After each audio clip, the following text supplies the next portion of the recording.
Bismillahirrahmanirrahim. Assalamualaikum warahmatullahi wabarakatuh.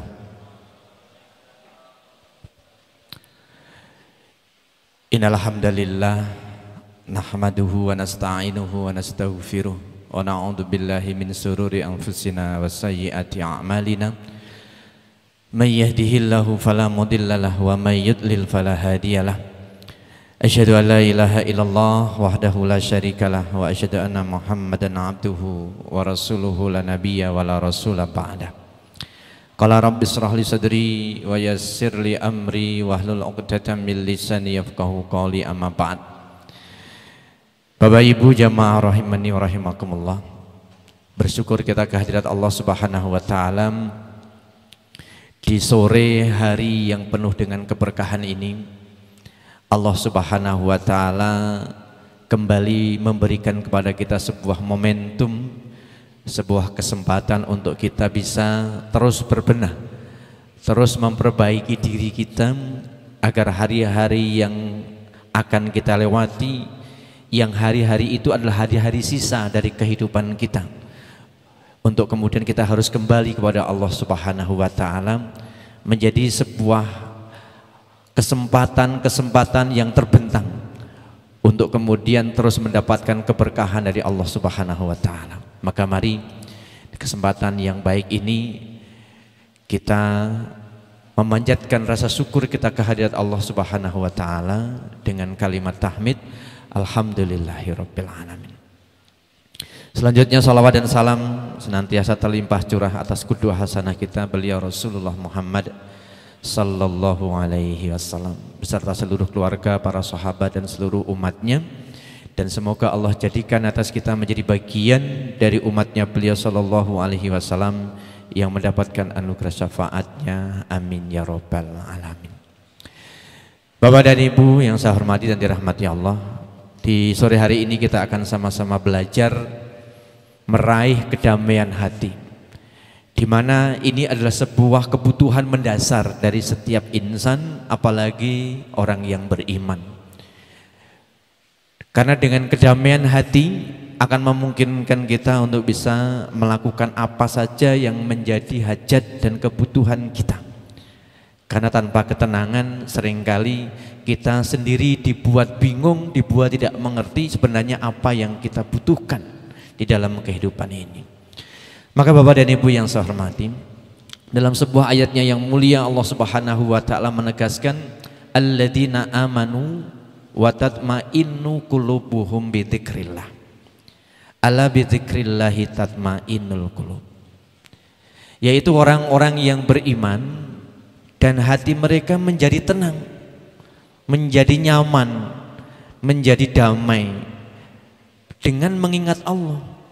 Ala bidzikrillah, ketahuilah sesungguhnya hanya dengan mengingat Allah tatma'innul qulub, hati akan menjadi tenang. Jadi Bapak dan Ibu yang saya hormati dan dirahmati Allah Subhanahu wa taala, ternyata Allah telah memberikan kepada kita sebuah konsep yang lugas, konsep yang tidak memerlukan sebuah penjelasan terperinci, di mana ketika kita membutuhkan ketenangan, maka yang mesti dan harus kita lakukan adalah kita mengingat Allah Subhanahu wa taala. Dan Allah menegaskan ini sebanyak 2 kali, yaitu hanya dengan mengingat Allah maka hati kita akan menjadi tenang. Maka pertanyaannya Bapak dan Ibu yang saya hormati dan dirahmati Allah Subhanahu wa taala, sudahkah ketika kita merasa hati kita galau, hati kita merasa resahnya, pikiran kita mungkin kacau, kemudian kita melakukan zikir, kita kemudian mengingat Allah, kemudian kita melakukan sesuatu yang kemudian bisa dikategorikan sebagai zikir itu? Seringkali justru tidak. Ketika kita dihadapkan pada situasi di mana kita diberikan oleh Allah ujian sebuah persoalan, maka kemudian kita akan mengoptimalkan pikiran kita untuk mencari cara bagaimana agar kemudian masalah kita terpecahkan. Maka tidak ada salahnya sebenarnya kita menggunakan akal, menggunakan pikiran kita untuk mencari solusi. Akan tapi mestinya kita akan kemudian mengedepankan bagaimana agar hati kita nyambung dulu kepada Allah Subhanahu wa taala, sehingga kita tahu esensi dari apa yang Allah hadirkan di dalam kehidupan ini. Seringkali yang kita anggap masalah bisa jadi itu bukan masalah. Pun bisa jadi sesuatu yang kita anggap baik-baik saja, tidak ada masalah, tapi ternyata justru kita sedang bermasalah. Nah, untuk mengetahui itu, kita butuh kedekatan diri kita, hati kita kepada zat yang betul-betul menguasai kolbu kita, menguasai hati kita. Maka Bapak dan Ibu yang saya hormati dan dirahmati Allah Subhanahu wa taala, di dalam kehidupan spiritual seseorang sangat dimungkinkan bahwa ketika zikir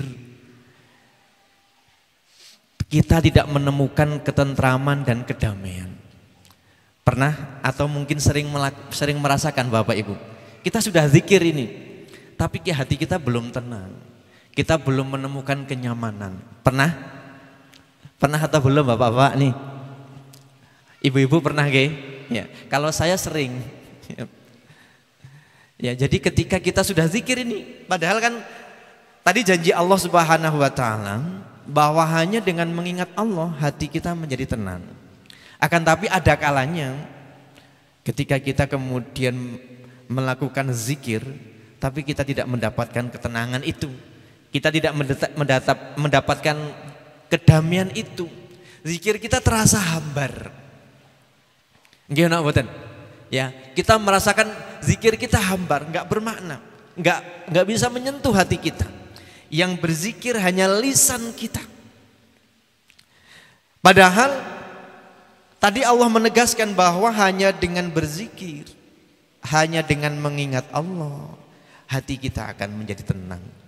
Maka Bapak dan Ibu yang saya hormati, melalui kesempatan yang berbahagia ini kita akan sama-sama belajar apa yang perlu kita koreksi, apa yang butuh untuk kita introspeksi. Lebih tepatnya kita butuh sebuah kesadaran pada saat kita melakukan zikir itu. Nah, kesadaran ini yang kemudian harus kita hadirkan. Maka sadar apa yang kemudian harus kita hadirkan di dalam kondisi kita untuk meraih kenyamanan, meraih ketenangan, meraih kedamaian itu.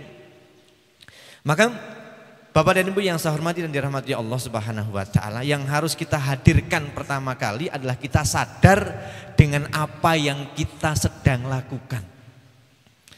Jadi kalau pada saat kita berzikir, ya kita sadarkan diri kita bahwa kita sedang berzikir. Kita sedang tidak melakukan aktivitas yang lain.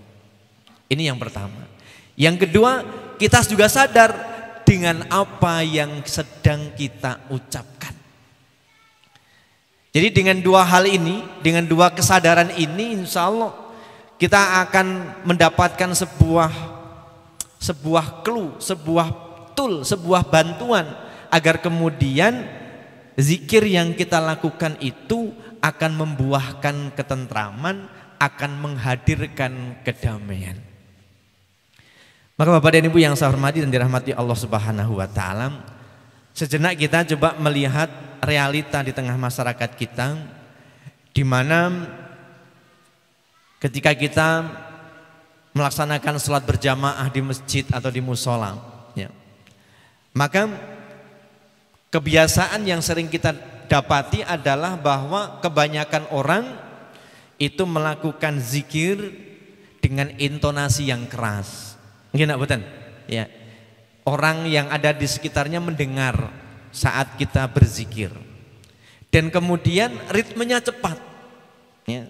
Pada saat melafadzkan kalimat-kalimat thayyibah, apakah itu subhanallah, apakah itu alhamdulillah, apakah itu Allahu Akbar atau kalimat thayyibah yang lain, maka seringkali yang kita dapati adalah kebanyakan kita melafadzkannya dengan sangat cepat. Maka apakah kemudian itu jadi salah? Tentu juga tidak.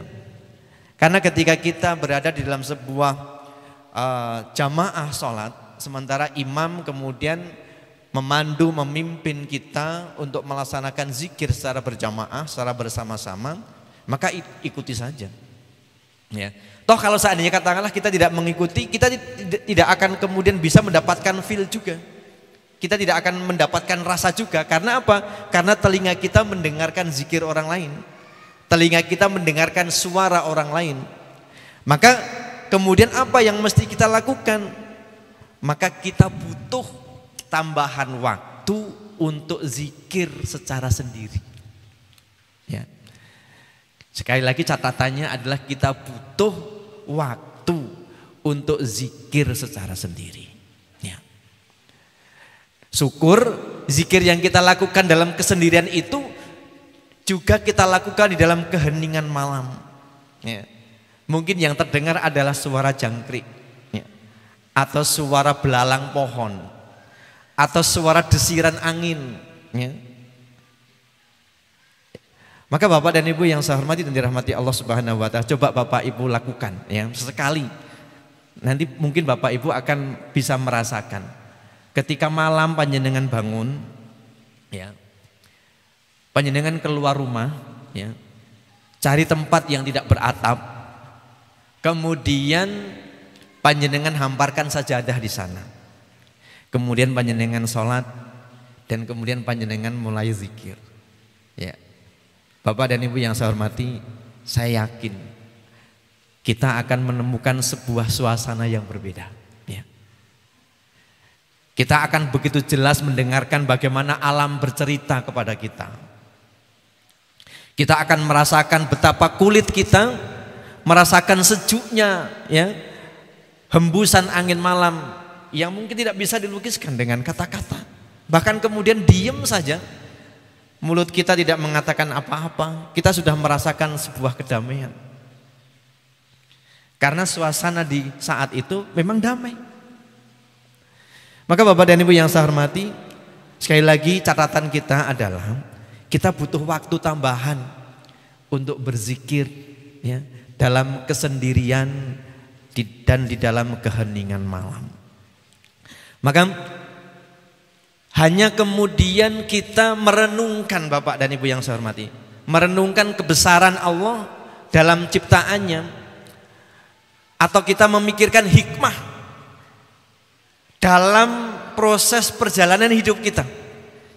Ya, jadi mungkin di awal ini ada sebuah cara yang kemudian bisa kita lakukan pada saat kita selesai sholat, kemudian kita selesai berzikir, katakanlah, kemudian kita gunakan mulut kita diam, tapi pikiran kita, akal kita kemudian memikirkan bagaimana kebesaran Allah Subhanahu wa Ta'ala. Kalau kemudian ketika berada di luar, kita tengadahkan wajah kita ke langit, kita akan melihat betapa banyaknya bintang yang gemerlapan. Atau mungkin kalau pas tengah bulan kita akan mendapati sinar bulan yang redup, yang sedemikian mempesona. Maka itu sudah cukup menjadi sebuah sinyal bagi kita untuk mendapatkan getaran itu. Nah, atau kemudian kita kilas balik dengan apa yang telah terjadi di dalam kehidupan kita. Ya. Kita introspeksi, kita ingat-ingat perjalanan hidup kita dari saat kita balik, ya, sampai dengan saat ini. Tentu itu sebuah perjalanan spiritual yang nanti akan menjadikan pelajaran dan hikmah bagi diri kita. Maka Bapak dan Ibu yang saya hormati dan dirahmati Allah Subhanahu wa Ta'ala, dalam ayatnya yang mulia Allah Subhanahu wa Ta'ala mengabarkan alladzina yadhkuruna Allaha qiyaman wa qu'udan wa 'ala junubihim wa yatafakkaruna fi khalqis samawati wal ard rabbana ma khalaqta hadza batila subhanaka faqina adzabannar. Yaitu orang-orang yang dikatakan oleh ayat sebelumnya ulil albab, atau orang-orang yang memiliki akal itu Allah jelaskan di dalam ayat yang ke-191 surat Ali Imran ini, yaitu orang-orang yang mengingat Allah sambil berdiri, mengingat Allah dalam keadaan duduk, atau mengingat Allah dalam keadaan berbaring. Bapak dan Ibu yang saya hormati, mungkin bisa jadi arti dari pengertian berdiri, duduk dan berbaring ini adalah makna harfiah, ya, makna yang tersurat, yaitu memang dalam keadaan kita berdiri, kita mengingat Allah. Kemudian dalam keadaan benar-benar kita sedang duduk seperti ini, kita juga ingat kepada Allah. Atau bahkan ketika kita sedang berbaring, ya sedang melepas lelah, ya, sedang pada saat kita istirahat, kita juga mengingat Allah. Tapi bisa jadi maksud berdiri, duduk dan berbaring ini adalah makna yang tersirat. Bisa jadi berdiri ini adalah sebuah makna dari manakala ketika kondisi seseorang dalam keadaan baik, dalam keadaan sehat, dalam keadaan kuat, dalam keadaan berkecukupan, sedang tidak punya masalah dan persoalan. Itu dalam keadaan berdiri. Dan dalam keadaan duduk bisa jadi kondisi kita sedang dalam keadaan pertengahan. Ya ada sedikit masalah sih, tapi tidak begitu mengganggu, ya. Ada sedikit sentilan dari Allah yang kemudian kita masih bisa melakukan aktivitas. Dalam keadaan berbaring lah, inilah kondisi di mana kita dalam tanda kutip tidak bisa berbuat banyak, tidak bisa berbuat apa-apa. Dan dalam kondisi ketiganya tadi, berdiri, duduk dan berbaring dalam makna tersirat maupun tersurat, kita tetap diperintahkan oleh Allah untuk berzikir, untuk ingat kepada Allah. Dan kemudian, ya, Allah Subhanahu wa taala memerintahkan setelah kita berzikir atau mengingat tentang kebesaran Allah Subhanahu wa taala itu, kemudian Allah memerintahkan kita wa yatafakkaru, ya, wa yatafakkaruna fi khalqis samawati wal ard, dan kemudian memikirkan tentang penciptaan langit dan bumi itu, seraya kemudian mengatakan Rabbana ma khalaqta hadza batila subhanaka faqina adzabannar.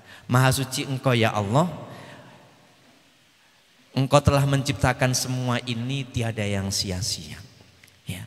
Ternyata mungkin bisa jadi ketika kita melihat sekilas bintang itu tadi, untuk apa Allah ciptakan? Ya. Tidak ada manfaatnya. Akan tapi kemudian ketika kita menggunakan akal kita, kita menggunakan hati kita, ternyata bintang itu akan bisa menggetarkan diri kita. Ternyata bintang yang gemerlapan di langit itu bisa menyejukkan pandangan kita. Meskipun kemudian secara arti yang lebih luas lagi, tidak hanya sekedar itu.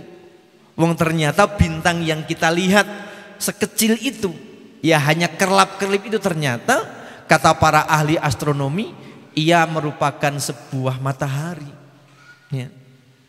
Sebuah kumpulan dari tata surya yang tidak hanya tata surya yang bisa kita lihat di dalam dunia kita.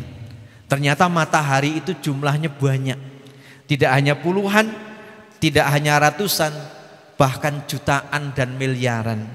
Maka bintang yang gemerlip, yang kita lihat hanya sekecil itu, yang kerlap-kerlip itu, ternyata ketika didekatkan bahkan banyak diantaranya yang jauh lebih besar dibandingkan dengan matahari yang biasa kita lihat.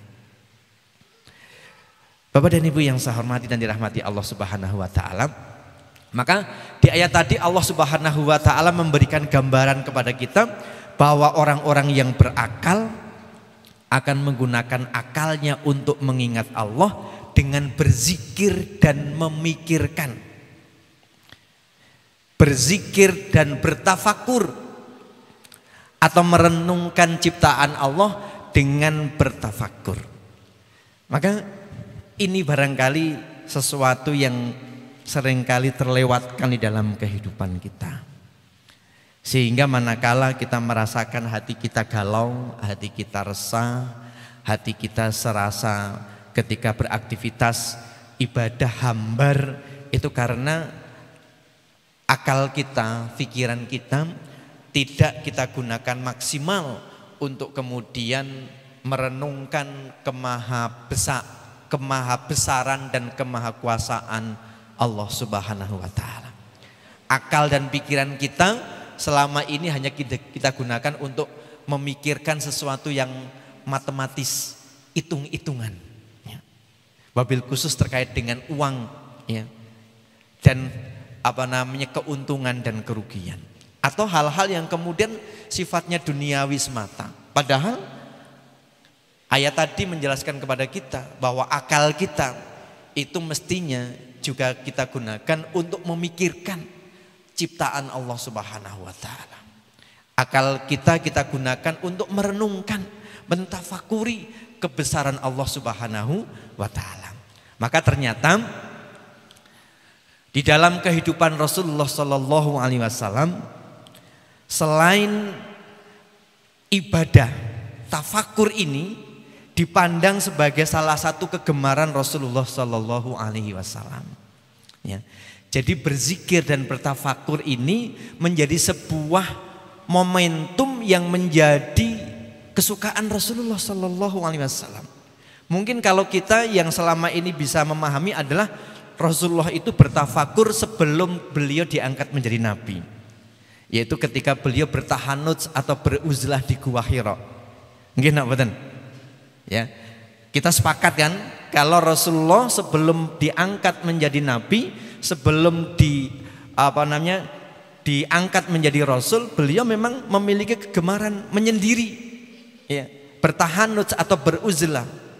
Lah ini yang kemudian oleh orang-orang yang tidak memiliki iman bisa jadi disamakan dengan bertapa atau bersemedi, atau mungkin lebih halusnya bermeditasi.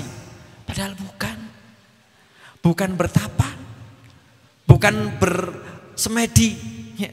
Bukan juga bermeditasi, bukan, ya. Tapi beliau bertafakur. Maka Bapak dan Ibu yang saya hormati dan dirahmati Allah Subhanahu wa taala, beliau mempraktekkan tafakur itu sebagai sarana untuk mendalami pengetahuan dan pemahaman terhadap Allah Subhanahu wa taala. Jadi untuk mengkoneksikan, untuk menyambungkan rasa, ya. Dengan bertafakur itu akan bisa didapati sebuah momentum, rasa itu sedemikian luar biasa, membuncah. Tidak terasa mungkin air mata meleleh dengan sendirinya. Bahkan bisa jadi kita akan sulit untuk menghentikan tangisan kita karena bergetarnya jiwa kita itu. Maka melalui kegiatan ini, yaitu bertafakur ini, Rasulullah menunjukkan betapa pentingnya merenungkan keagungan penciptaan Allah sebagai upaya untuk lebih mendekatkan diri kepadanya.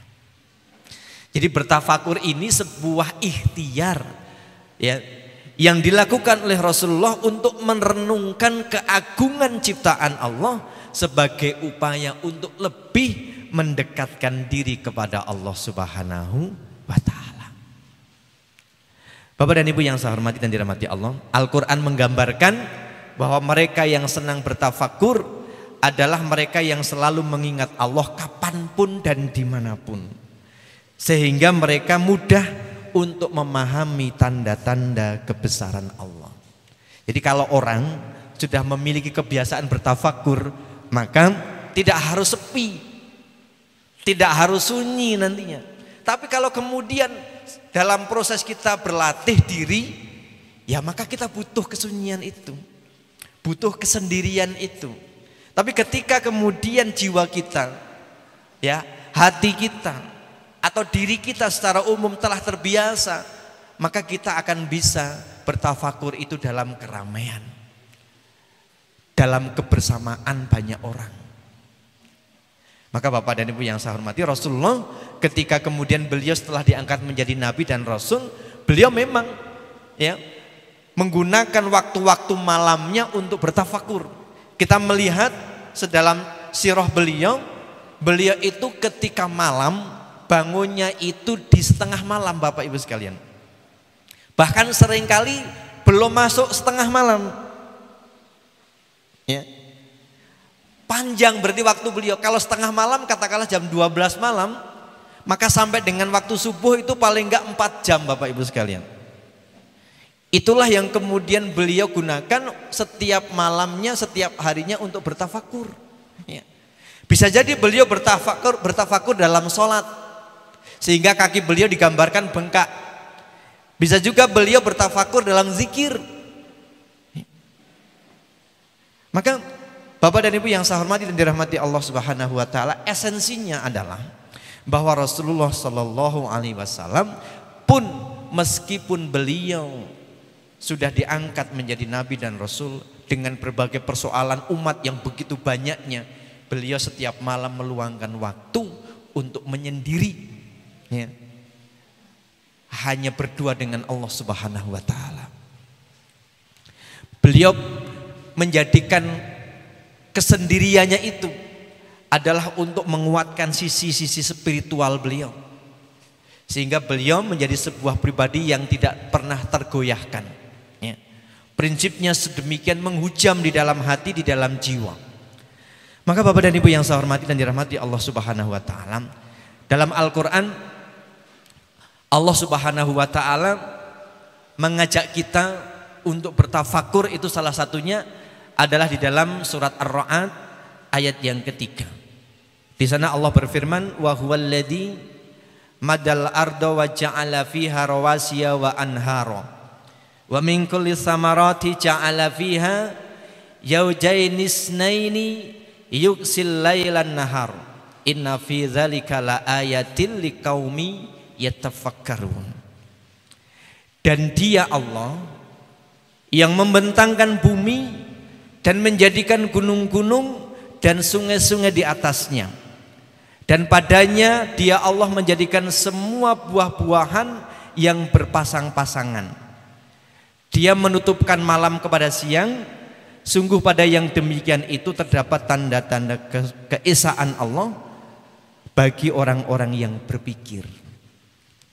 Jadi untuk kemudian kita bisa memahami apa yang Allah firmankan di dalam ayat ini, yaitu Allah membentangkan bumi dan kemudian menjadikan gunung dan kemudian menjadikan sungai-sungai di atasnya, yang kemudian di atas semua itu ada buah-buahan yang berpasang-pasangan. Jadi kata Allah, buah berpasang-pasangan. Mungkin bisa jadi ketika kita tidak memikirkan, tidak merenungkan, emang iya buah itu berpasang-pasangan. Lantas kalau buah pisang, pasangannya buah apa? Kalau buah melon, pasangannya buah apa? Kalau buah jambu, terus ia berpasangan dengan buah apa? Kan mungkin bisa seperti itu. Akan tapi bisa jadi ketika kita menggunakan akal, menggunakan pikiran yang kemudian jernih, pikiran yang bersih, maka bisa jadi kita akan menemukan sebuah kejadian di masa lalu ketika kita sedang belajar dulu. Oh, ternyata buah itu akan bisa menjadi buah ketika buah itu awalnya berpasangan. Ada putik sari, ada benang sari, dan seterusnya. Dan mungkin ini juga bisa jadi bisa dikembangkan dengan sisi yang lainnya, di mana tidak mungkin Allah salah ketika Allah mengabarkan kita melalui ayat-ayatnya yang mulia bahwa semua buah-buahan itu berpasang-pasangan. Kemudian Allah melanjutkan, Dia Allah menutupkan malam kepada siang, dan sungguh yang demikian itu terdapat tanda-tanda keesaan Allah, tanda-tanda kebesaran Allah bagi orang-orang yang berpikir. Maka berpikir atau tafakur adalah cara untuk memperoleh pengetahuan tentang Allah, tentang Tuhan kita secara hakiki.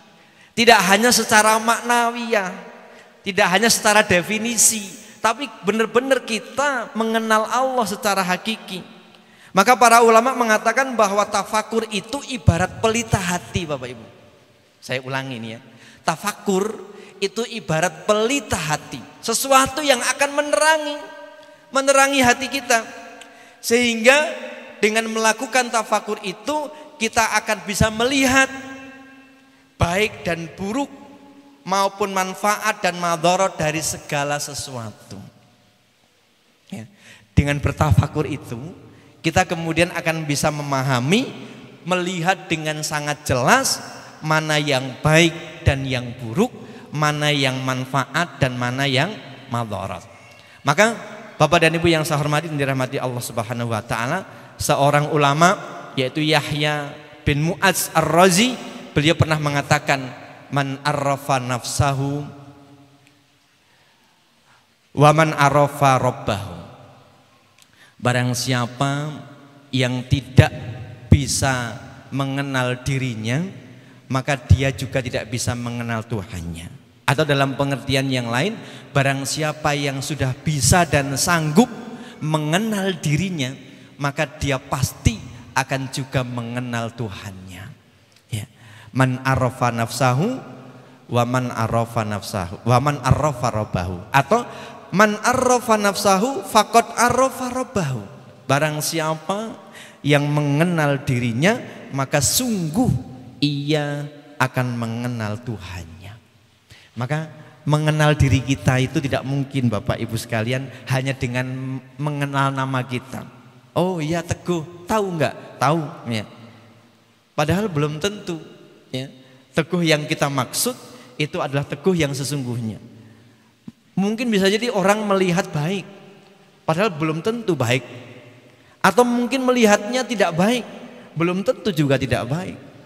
Maka Bapak dan Ibu, yang akan bisa mengenal diri kita itu bukan orang lain, tapi yang akan bisa mengenal diri kita adalah diri kita.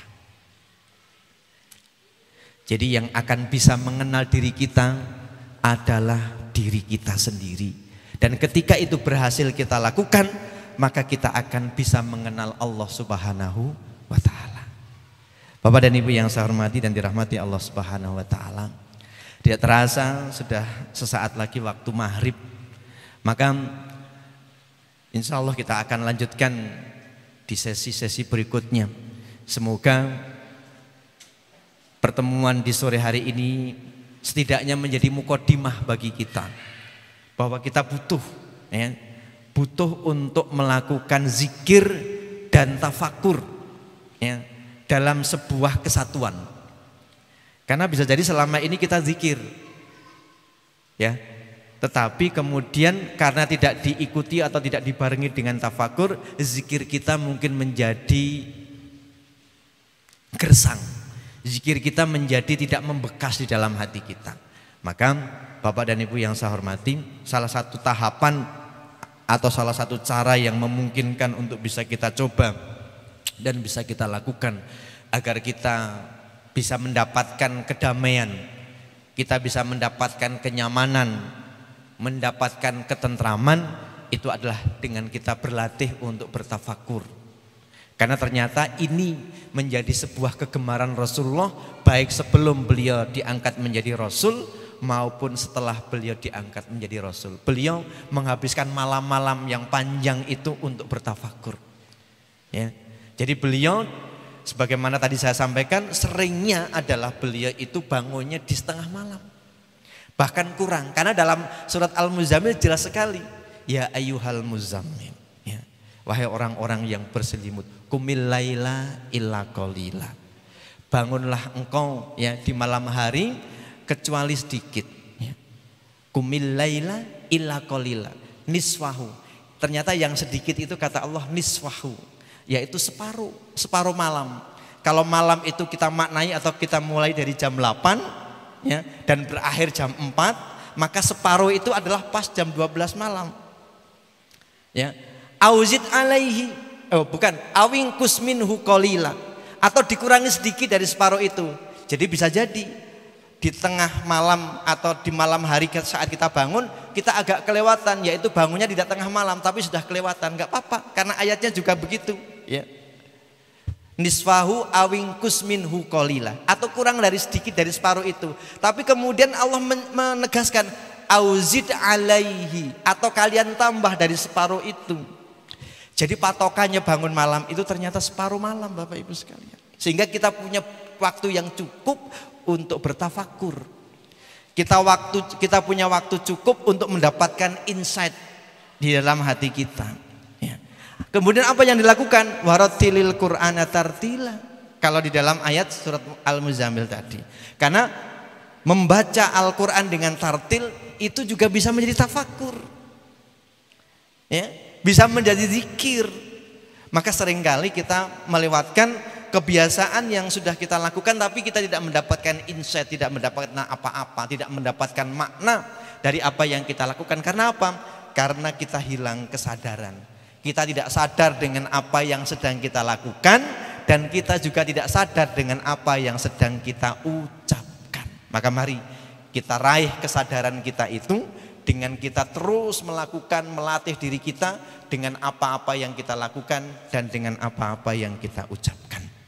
Bapak dan Ibu yang saya hormati, mari di akhir sesi ini kita gunakan untuk bermunajat kepada Allah Subhanahu wa taala agar sisa waktu yang masih Allah berikan kepada kita benar-benar menjadi sisa waktu yang baik, menjadi sisa waktu yang bermanfaat, menjadi sisa waktu yang akan mendatangkan keberkahan dan keridhaan Allah Subhanahu wa taala.